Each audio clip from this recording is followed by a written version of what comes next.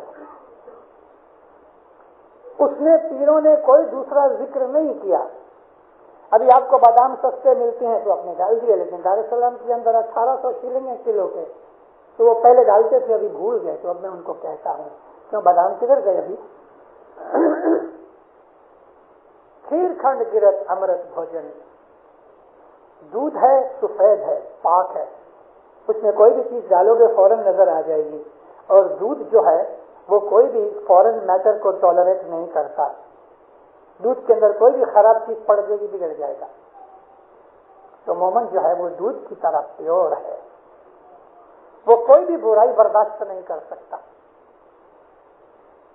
کھیر جو ہے دودھ کو کہتے ہیں, اور کھیر جیسے ہمارے اندر سوبھاؤ ہونا چاہیے, پاک پاکیزہ. کھنڈ میٹھی ہے, سب کو پسند ہے, سب کو پیاری ہے, تو تمہارا سوبھاؤ کڑوا نہیں ہونا چاہیے. کوئی بلائے تو تم اس کو کھانے کو پڑ جاؤ تو بیچارہ بھاگ جائے گا. ایسا سوبھاؤ رکھو کہ تمہارے پاس سب آئے. ارے تمہارا دشمن بھی تمہیں ملنے آئے تو تمہارے سوبھاؤ سے پانی پانی ہو جائے. میٹھا سوبھاؤ, لیکن میٹھا سوبھاؤ حقیقت میں ہوئے, اندر کرودھ ہے اور زبان میٹھی ہے, وہ نہیں چاہیے. زبان بھی میٹھی ہو, باطن بھی میٹھا ہو. مومن جو ہوتا ہے وہ بہت ہی میٹھا ہوتا ہے. یہاں مٹھاس کا مطلب یہ ہے کہ اس کی باتوں کے اندر مزہ ہے. اس کے پاس بیٹھو گے تو بھی بھلائی ملے گی, کبھی برائی نہیں ملے گی. گرت گھی ہے, گھی کو تھوڑی سی گرمی دے دے تو پتلا ہو جائے گا. صرف ہاتھ کی ہتھیلی پہ رکھو گے جمع ہوا گھی یا مکھن تو پگھل جائے گا. مطلب یہ ہے کہ گھی ہے نا وہ بہت نرم ہے, ضدی نہیں ہے. مومن کے اندر ضد نہیں ہوتی, مومن ابسٹینٹ نہیں ہوتا. مومن تو ایسا ہے کہ اس کو کوئی نیک بات سناؤ گے یا اس کے سامنے عاجزی کرو گے تو نرم ہو جائے گا. کبھی مومن اکڑ بھی گیا ہے کسی بات میں تو آپ جو کبھی اس کو تھوڑا پریس کرو گے تو وہ اپنی ضد چھوڑ دے گا. مومن ضدی نہیں ہوتا. ابھی جو بھوجن ہے آٹا یا روا گیہوں میں سے بنتا ہے. خدا نے جتنے بھی اناج پیدا کیے ہیں ان سب میں گیہوں اتم اور اعلیٰ قسم کا اناج ہے, اور اس کے اندر بہت اچھی طاقت ہے. اسٹارچ ہے نا, قوت دیتا ہے, بھوک کو کنٹرول کرتا ہے, بھوک پوری کرتا ہے, اور بھوکے آدمی کا پیٹ بھرتا ہے. مومن بھی ایسا ہے آٹے کی طرح, بھوجن کی طرح, کہ بھوکے کا پیٹ بھرتا ہے. مطلب جو دکھی ہے گیا تو مومن اس کے دکھ کو دور کرتا ہے, مومن اس کی مدد کرتا ہے. تو بھوجن کی ایک اور صفت کیا ہے کہ بھوجن خود جلتا ہے آگ کے اوپر مگر تمہارا پیٹ بھرتا ہے. تو مومن خود دکھ اٹھا کے بھی تمہارا بھلا کرے گا. حضرت امام نے فرمان فرمایا, خصوصاً یہ بیت الخیال کا فرمان ہے, مولا فرمایا کہ دیکھو تم اپنی جماعت کے اندر کوئی بھی ہو گئے, تم اس کا مدد کرو جب تمہیں مدد کے لیے پکارا جائے. بہت سی منڈلیوں میں یہ صاحب نے فرمان کیے ہیں, لیکن بیت الخیال کے اندر بھی یہ فرمان ہے کہ تم اپنی ڈسکمفرٹ لے کے, اپنی انکنوینئنس اٹھا کے, اپنا کمفرٹ اور سکھ چھوڑ کر بھی دوسرے کی مدد کرو. Go out of your way and help others. تو مومن بھوجن کی طرح خود آگ کے اوپر روٹی پک رہی ہے, جل رہی ہے, لیکن ہمارا پیٹ بھرتی ہے. تو یہ مومن کی نشانی ہے کہ وہ بھوجن کی طرح, گھی کی طرح, کھنڈ کی طرح اور دودھ کی طرح اپنی زندگی رکھے. اور پانچویں چیز ہے امرت. امرت نیاز ہے. نیاز جو ہے وہ نور ہے, روحانیت ہے. مومن کے اندر روحانیت ہوتی ہے, مومن کے اندر باہر نور ہوتا ہے. اس میں کبھی دغا نہیں ہوتا, فریب نہیں ہوتا, بدماشی نہیں ہوتی, لچائی نہیں ہوتی. مومن کو تکلیف دو گے تو بدلہ نہیں لے گا. مومن کبھی بدلہ نہیں لے گا, وہ خدا پہ چھوڑ دیتا ہے. اتنا ہی نہیں بلکہ معاف کر دیتا ہے. مومن تو ایسا ہے. رسول اکرم صلی اللہ علیہ وسلم 99 نبی بنے, یعنی ظاہر نبوت کی. مکہ کے اندر تو بڑی گڑبڑ ہو گئی، یہودی لوگ خصوصاً نبی کے خلاف ہو گئے، زیادہ زور بھی مکہ کے اندر یہودیوں کا ہی تھا، عربستان کے اندر یہودی زیادہ تھے، کرسچن جو عیسائی تھے بہت تھوڑے تھے، اور عیسائی زیادہ یمن کی طرف رہتے تھے، لیکن مکہ مدینہ اور اس کے طائف میں آجو بازو میں سب یہودی تھے، مالدار تھے، زوراور تھے، یہودی بڑے بگڑے۔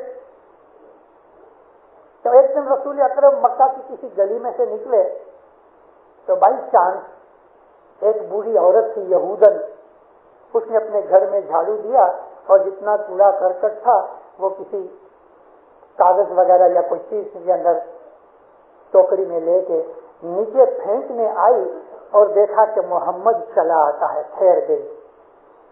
دیکھو اس کے دل کے اندر رسول کے لیے نفرت تھی، وہ ٹھہر گئی۔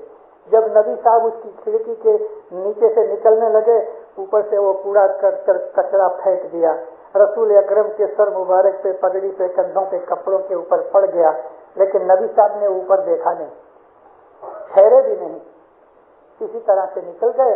سامنے والے جو دکاندار تھے سب کھی کر کے ہنسنے لگے، رسول اکرم کی انہوں نے بے عزتی کی، لیکن نبی چپ چاپ چلے گئے، دور جا کے انہوں نے اپنا وہ کپڑے جھاڑ دیے۔ دوسرے دن پھر نبی ادھر سے نکلے، شاید جان بوجھ کے نکلے ہوں گے، جب ہی نکلے تو اس عورت نے دیکھا تو پھر اس نے کچرا پھینکا، اب یہ روز کی عادت ہو گئی۔ تو پہلے دن یہ جو پڑوسی بہت ہنستے تھے، اب یہ روز کی عادت ہو گئی تو دونوں نے دھیان دینا بھی چھوڑ دیا۔ ایک مہینہ بھر ایسا ہوتا رہا، ہر روز رسول اکرم ادھر سے نکلے، نبی نے بھی اپنا رستہ بدلا نہیں، اور اس یہودی بوڑھی عورت نے بھی اپنی بات بدلی نہیں، وہ انتظار میں کھڑی رہ گئی اور رسول اللہ کے اوپر کچرا پھینک دے۔ ایک دن نبی کریم سرور کائنات دو جہان کا مالک جب ادھر سے نکلا تو اوپر سے کچرا نہیں گرا، نبی ٹھہر گئے۔ جب کچرا کوڑا کرکٹ سر مبارک پہ نہیں گرا تو حضور ٹھہر گئے۔ اس کی گھر کے نیچے جو دکاندار تھا یہودی تھا، اس کو پوچھا کیا بات ہے، وہ سمجھ گیا، کہتے یا محمد وہ بڑھیا بیمار ہے۔ اچھا تو تم اس کو کہہ سکتے ہو جا کے میں اسے دیکھنا چاہتا ہوں، اس کی عیادت کے لیے، عیادت کہتے ہیں کسی بیمار کی پرسی کرنے کے لیے جانا، اس کو عیادت کہتے ہیں۔ اس کو کہا کہ اس کو کہو میں تمہیں دیکھنا چاہتا ہوں، تمہارے لیے دعا کروں گا۔ وہ ہکا بکا رہ گیا، یہودی ہکا بکا ہو گیا۔ حضور نے دوبارہ اس کو کہا کہ جاؤ، اوپر گیا۔ ارے بھائی اماں، وہ محمد کے اوپر تم روز کوڑا پھینکتی تھی، آج تمہاری بیماری کی حالت سن کے نیچے کھڑا ہے، اوپر آنا چاہتا ہے، کیا کہتے ہو؟ کہ ہاں نیچے کھڑا ہے۔ بہت گھبرائی، رسول اکرم اوپر آئے، اس نے بلایا۔ جب آپ اوپر آئے آپ کہتے اماں میں تمہاری بیماری دور ہونے کی دعا کرتا ہوں۔ اتنا روئی، گھٹنوں کے اوپر بیٹھ کے نبی کے پاؤں میں سر رکھ دیا، خوب روئی، کہتی مجھے معاف کر دو، تمہارا مذہب سچا ہے، اشہد ان لا الہ الا اللہ و اشہد ان محمد رسول اللہ، مسلمان ہو گئی۔ کبھی نبی کی جگہ ہم ہونے تو پہلے ہی دن جھگڑا کرنے بیٹھ جانے، تو ہوتی کون ہے میرے اوپر کوڑا ڈالنے والی، تو نیچے اتر اور فلانی فلانی کتنی گالیاں دے، ہے نا؟ مذہب جو ہے دینداروں، جب تک ہماری نسوں میں نہیں گھسے گا تب تک ہماری زندگی میں فرق نہیں پڑے گا۔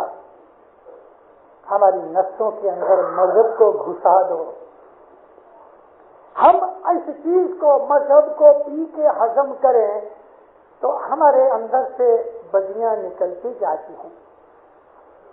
اے سخی سگڑا روم